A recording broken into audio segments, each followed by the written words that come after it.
Once my enemies were those I could see. Now the devil lies deep within me.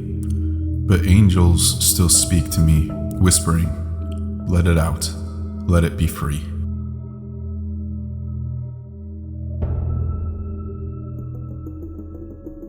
With a drink from the golden serum, Robert Reynolds became on par with the strongest heroes in Marvel. He tore the God of War in half, fought the Hulk to a standstill, and shot Asgard out of the sky. And 10 years after the origin of the Sentry was revealed, Brian Michael Bendis said that origin just wasn't going to cut it. But if there was more to the serum than science, what made Sentry such a monster? And furthermore, what could have possibly made the Void? Today, we're going back to 2010, so join me in opening up the archive to the origin of the Sentry.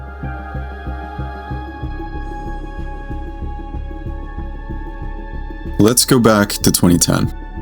We're going to start this story at the end. The Sentry's story was coming to a close. We'd witnessed his not-so-slow descent into madness for years now, and it was all coming to a breaking point soon. It was in this descent into madness that a new origin was revealed for him. Prior to 2010, the Sentry's powers were essentially science-based. A super soldier serum, millions of times more powerful than Captain America's. Now, he was about to be so much more. In Dark Avengers number 13, the issue begins in 1600 BC with the biblical figure of Moses. As he was getting ready to drop the last plague on Egypt, the angel of death, who would steal the life of all the firstborn in Egypt, Moses looks to the sky, and we see black tendrils crack open the sky as they spread out to carry out their deed. Azrael, the angel of death, was above him. The comic then cuts back to Sentry, talking to Norman Osborn, the Green Goblin going by Iron Patriot at the time. Osborn was handing the Sentry a vial. You see, Norman Osborn had been reading up on the Sentry, and he knew that his powers started with that serum. Osborn knew the Sentry needed it, and what better way to keep the most powerful man on Earth indebted to you than by supplying his ultimate high? The Sentry periodically needed recharges of serum to continue functioning, and it had been a long time since he'd had a hit. He assures him everything's going to be okay. After all, the serum only works on Robert. Osborn hands Sentry the vial and watches intently as the Sentry gets another shot of power. The Sentry drinks the serum, but something else said thank you to Osborn after. It was something dark. Because the Sentry had two origins, the version released to the public, and the dark truth beneath it. Robert Reynolds didn't know what he drank the night he became the Sentry. He had broken into a lab looking for a high, because he was addicted to substances. And when he got a taste of the serum, he downed it immediately. He woke up in a crater of what was left around him, and he woke up as the Sentry. Since then, he'd been needing more of the serum to function. There was something in that serum that did much, much more than just grant superpowers. What it did was open up Robert Reynolds as a host to something ancient. He became a hero, one of the most powerful ever. But everything he did, the Void would undo. For every good action would come an equal tragedy. And at the end of the issue, Robert falls to the influence of the Void. He allows the Void to take the reins for a while. And then we see the same black tendrils fall from the sky that Egypt saw long ago.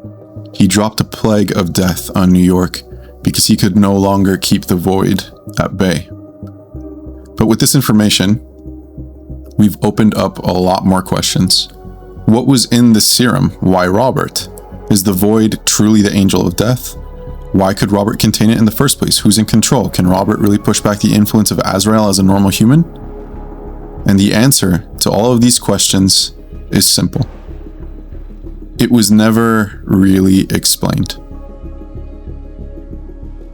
So that brings us back to the beginning. Was the Sentry's origin any good though? No, not really. The concept is very interesting, but the execution is not. There's a fine line in stories between not over-explaining and not properly exploring a concept. Oftentimes because the author is not sure where it's going to go. The last mention we have ever of a possible connection to the Angel of Death is from Norman Osborn and the Siege of Asgard. Osborn, now fully the Green Goblin, comes out and confirms it for us. Sentry is the Angel of Death, and that is it.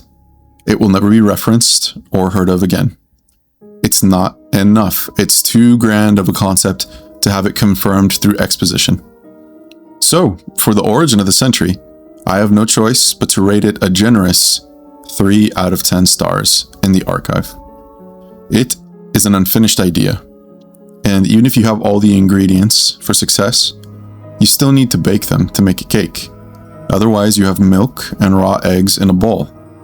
This idea was a bowl of raw eggs with milk, flour, and then skipped the baking and put the cream cheese frosting into the bowl.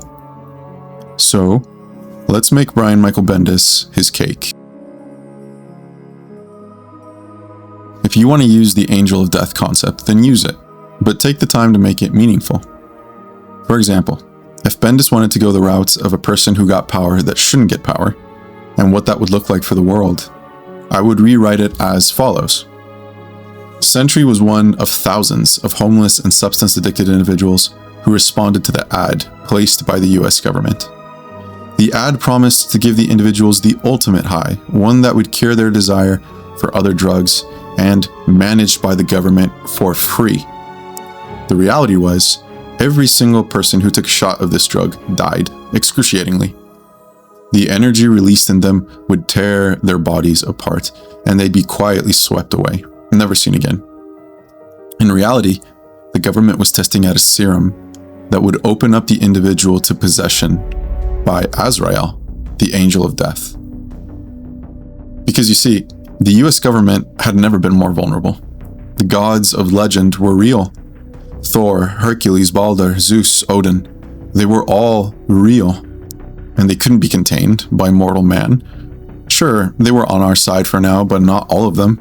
Loki, Ares, Seth, they were all real too. And how long until the gods decided that mortal man would be better off ruled? So they set out to find a way to stop what they believed was an inevitability.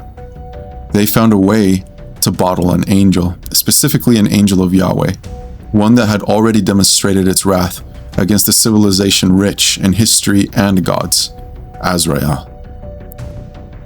So the trial continued and thousands of failures were produced. Thousands of missing souls. All until Robert. Unbeknownst to Robert, he carried something passed down from Moses' time. Because back in 1600 BC, Yahweh dropped the plague of death on Egypt, and Moses instructed lamb's blood to be on the door of all who would be spared. But it was an act, a placebo for the people. In reality, Yahweh had marked Moses' genetic line.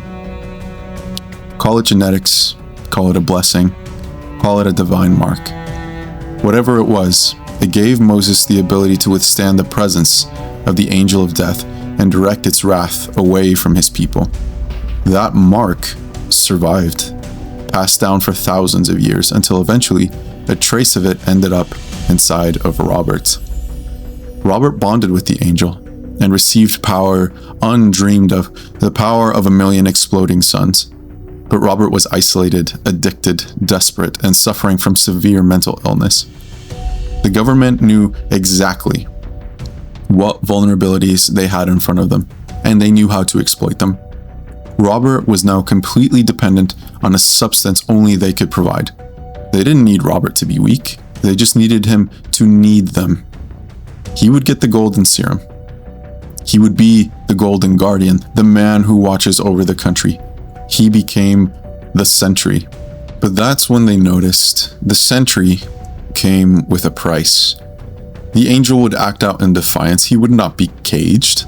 When Robert would do something good, the Void would make sure to undo it, ultimately hoping to take over Sentry's body and free himself from his control, becoming one being. But there were moments of cooperation between the two. Azrael, or the Void, was an angel of the Lord Yahweh. It held a deep contempt for what it called the pagan gods. When it came to these matters, its purpose was always the same. It had been dropped on Egypt before, brought death to a civilization that worshipped another pantheon.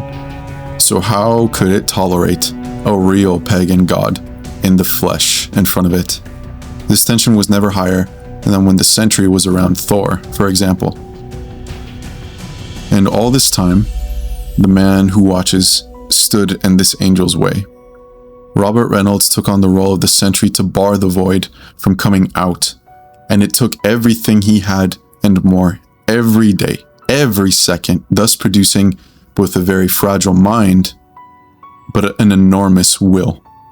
Robert was scared out of his mind, he was exhausted, he was paranoid, and every second of every day he stood guard against the angel of death, the Void. That was what made Robert Reynolds special.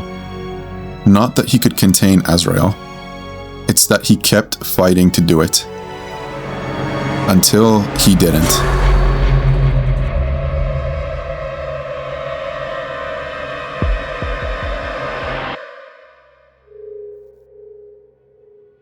This would be a possible rewrite to the Sentry's origin. I gave the original origin 3 stars out of 10. What would you, my friends, give this new origin? It's time for us to close this archive now, my friends. An incomplete tale that could be opened again someday. Opened with a siege.